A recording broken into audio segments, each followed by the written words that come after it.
Bonjour, on se propose de traiter l'exercice suivant. On a une fonction polynôme de degré 4. On veut tout d'abord calculer sa dérivée et montrer que la forme qui est donnée est bien la forme factorisée de la dérivée de f. On va ensuite en déduire le tableau de variation et chercher en quel point la courbe représentative de cette fonction admet des tangentes horizontales. F est une fonction polynôme de degré 4. Étant une fonction polynôme, elle est dérivable sur son ensemble de définitions, c'est-à-dire sur R. Dérivée du premier terme de cette somme, on conserve le coefficient numérique, multiplié par la dérivée de x exposant 4, qui est 4x au cube. La dérivée de x au cube, c'est 3x au carré, et la dérivée de moins 4 fois x, c'est moins 4 fois 1. Le dernier terme étant un terme dans lequel la variable n'apparaît pas, la dérivée est donc 0. Après réduction, on trouve f' de x égale x au cube plus 3x au carré moins 4. On va donc vérifier que le produit qui nous est proposé est bien la forme factorisée de f' de x. On va donc développer ce produit pour voir si on retrouve f' de x. Pour le deuxième facteur, on a une identité remarquable.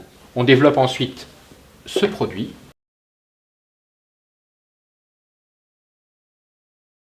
On simplifie ensuite en regroupant les termes en x au carré et les termes en x et on obtient cette expression est bien égale à f' de x.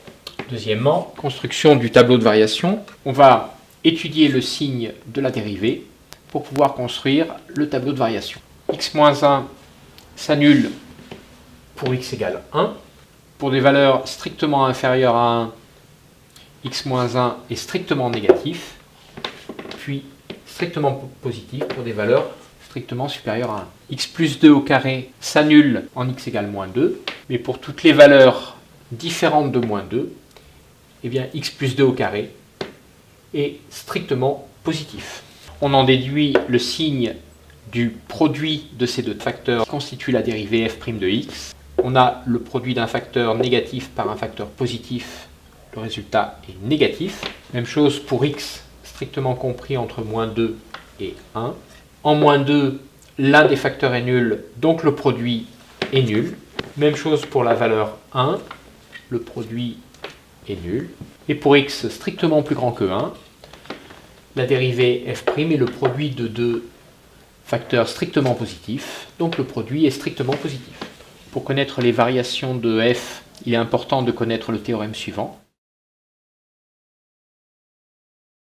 Sur l'intervalle fermé, moins l'infini, 1, f' est strictement négative, sauf pour la valeur moins 2 et 1. Donc f est strictement décroissante sur cet intervalle.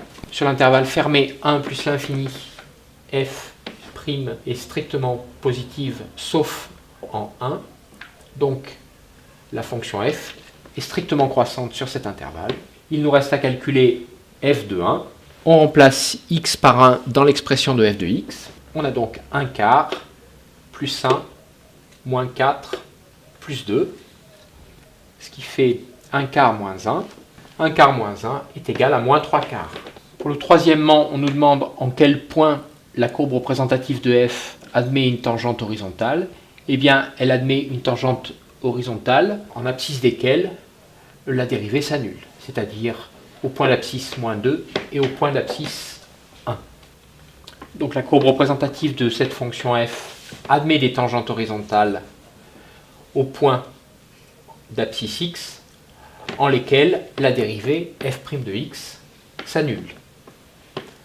On voit qu'on a deux valeurs de x pour lesquelles f' de x égale 0.